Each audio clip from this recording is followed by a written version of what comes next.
Ladies, I'm here on the shield. I'm here to talk about the truck race from tonight at Darlington, and then I'll talk about the Warriors game here in the same video. Cover both those here.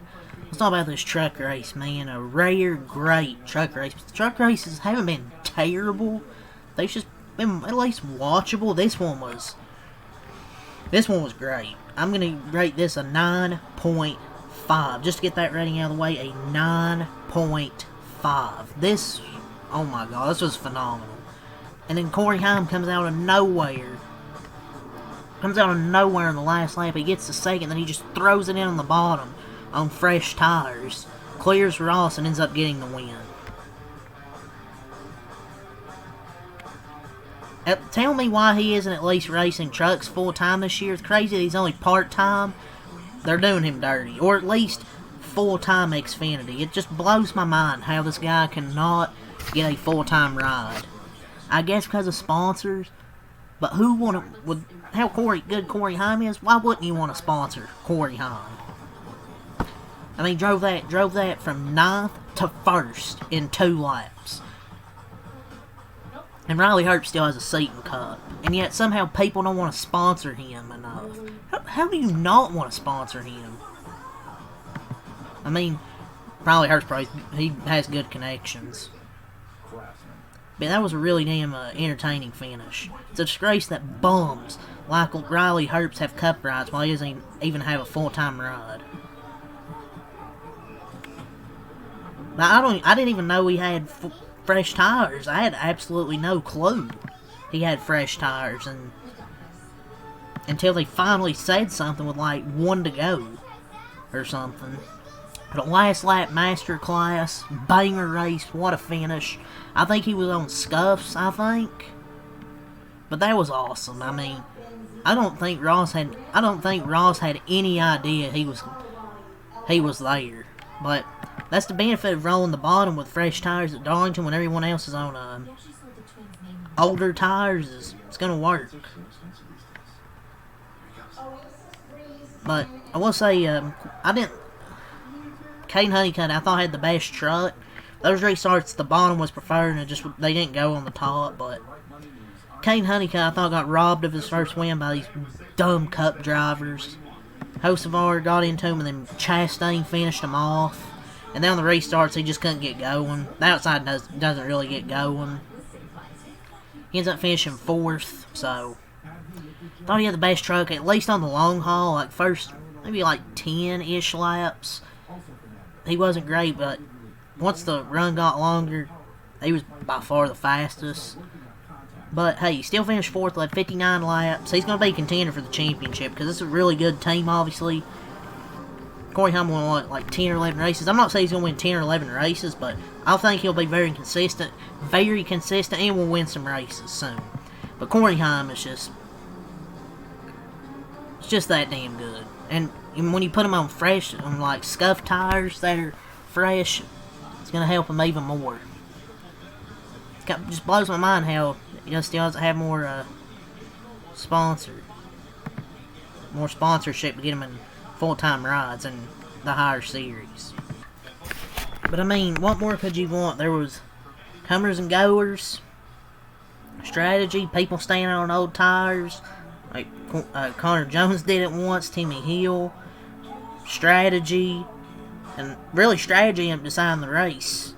Because I didn't know Corey Heim had scuffs on, but it's not just that. The fact that he drove from what, 9th to 1st, that's even impressive. I know you had the tire advantage, but you gotta be able to pass the trucks, and he did what he had to do. And just watching Honeycutt on the long run, like, tires mattered, and that's what ended up deciding it. Like, tires mattered, which is not what I want the tires to do, man. If you have fresh tires, you should be able to pass all the ones with older tires. I like that, but just comers and goers. Scuff tires for the win, and first win for that Tricon team. Man, imagine being on that 5 team last year with Tony Bryger, and now you're going to victory lane with Corey Heim. A great call for tires. Fantastic finish, and Corey Heim is 8th in points, and he's not even full time. Like, I know it's the driver's only broadcast, but I don't know how they didn't say Corey Heim was on fresh tires until literally the white flag. But that was fun racing. Like, Corey Heim's just monster and wins. Hocevar and Chastain were fun to watch, even though they did kind of fuck over Honeycutt, but they were fun to watch. But if Corey Heim ain't a 23-11 ride next season, then every team with that opening should call him. Even Hendrick probably won't go there, but still, you can't just stay with Toyota if they're not gonna have him go up in their higher series. But that's a champion right there. Now, he might need to do the triple truck challenge. It's just to get some more races. Yeah, that was fun. A 9.5 out of 10. I think there were some crashes where Lane Riggs ended up wrecking himself. Majeski took out Perez Delara, which sucked because Perez Delara had a really good run going. Ben Rhodes had a flat tire cut down from who was it? Ankrum, and then Ankrum had a flat tire on a restart, and Friesen was involved. There were some other trucks at DNF, Mini Tyrell, Chris Wright, and Josh Rayom. Hocevar had a spin there late. Don't know what happened. He had some issue in the bottom of the truck, but yeah, he had a spin. And then the finish there was exciting. Connor Jones had a flat tire go down. The stage winners were in stage. I don't know who won stage 1. I forgot who won stage 1. Honeycutt won stage 2. I forgot who won stage 1, and then Corey Heim ended up winning the race. Sorry, Ekus won stage 1. But yeah, it was fun watching the drivers on the longer run. See who would, fall off and who would turn up the heat on the longer runs. But yeah, man, 9.5 out of the race. That's really the notes. Let's go over the results now. Corey Heim gets the win. He led 28 laps. Ross Chastain second, led 35 laps. Christian Ekus third, led 7 laps. Caden Honeycutt fourth, led 59 laps. Connor Mosack fifth, shout out to him. Christopher Bell sixth, Graham Figure seventh, Gerald Jarrell eighth, Danny Hurry McNinth, William Swalch 10th. Don't know who finished 11th because 11th ain't showing up here.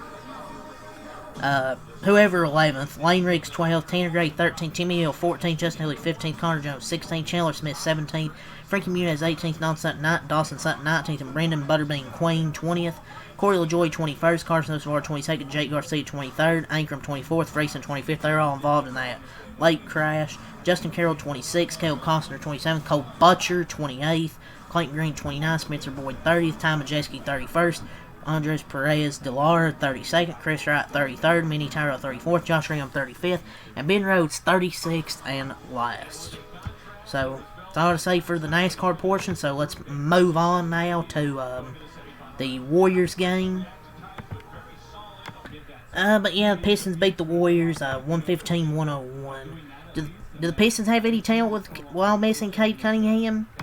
They still have some, but but their coach is 10 times better than Steve Kerr is. And I know we have injuries, but still, man. Warriors actually had a lead after the first quarter, 26-21, then 36-24, and 30-23 the second and third quarters. But I'm also sick of watching Draymond being a handicap for the Warriors every freaking night. He's one of the worst players in this team. His plus-minus is negative 185 since December. In that period, they're plus 212 when off the floor. That's not counting his minus 15 tonight. Every single player in the Pistons, player in the original 9-man rotation has a steal, highlighted by Asar Thompson with 7 steals. The Warriors were in jail all night. Dude had 7 steals tonight. They absolutely killed the Warriors. Every single game is Draymond. Playing Draymond center is malpractice. He can't guard his own man. He can't rebound. Can't help with any consistency. It's so obvious. But Steve Kerr not only won't stop, he goes to the most. Sad to see Draymond suck so badly. Disgusting stuff from Kerr. But Warriors cannot pay Paul. That's what he wants. He's not a guy you want to depend on in any playoff situation on either end. He's just too inconsistent. He has him energy, even though he isn't him. And then Porzingis got hurt. I don't think they should re-sign him in the offseason. Aside from availability issues, I don't know. It's just... And LJ Cryer, Good to see him go 3 of 5 from 3 in this game. But Draymond sucks and is washed. Porzingis wiped in close quarter 1. Paul got shot with a hand in his face, of course. Draymond had 3 turnovers in the first 3 minutes. I don't know why he bothers to handle the ball. The Warriors actually would have had a good lead in the first quarter if it weren't for Draymond's minutes, but it is what it is.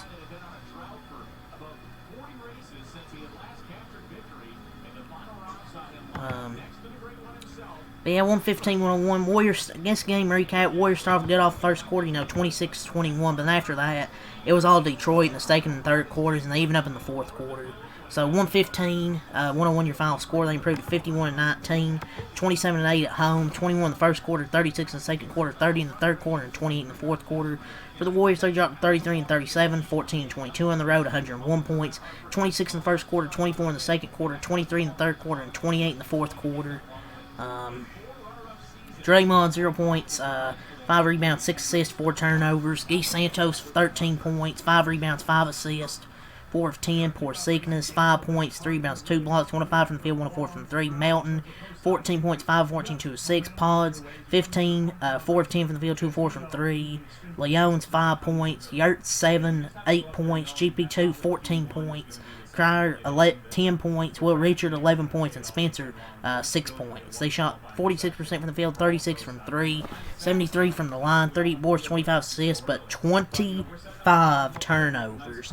6 steals, 6 blocks, 10 O-boards, 28 D-boards, 17 fouls for the Pistons. Tobias Harris, 13 points, 6 rebounds, 5 assists, 6 of 10 from the field. Duncan Robinson, 11 points, 4 of 9 from the field. Jalen Duren, 23 points, 8 of 12 from the field, 7 of 9 at the line. Asar Thompson, 8 points, 4 of 10 from the field, 7 steals. Dennis Jenkins, 22 points, 8 assists, 7 rebounds, 7 of 12 from the field. Paul Reed, 15 points, 6 of 12 from the field, 6 of 12. Tolu Smith, 2 points. Ron Holland, 11 points, 5 of 6. Carol Savert, 5 points. Javonte Green, 5 points. Lanier, 0 points. They shot 52% from the field, 5 of 21, 24% from 3, 20 of 29, 69% at the line. Nice. 35 rebounds, 29 assists, 13 turnovers. Had 16 steals as a team, 4 blocks, 9 O-boards, 26 D-boards, and 20 fouls. So yeah, that's all I gotta say for this video. So leave a like, comment, subscribe for more. Peace.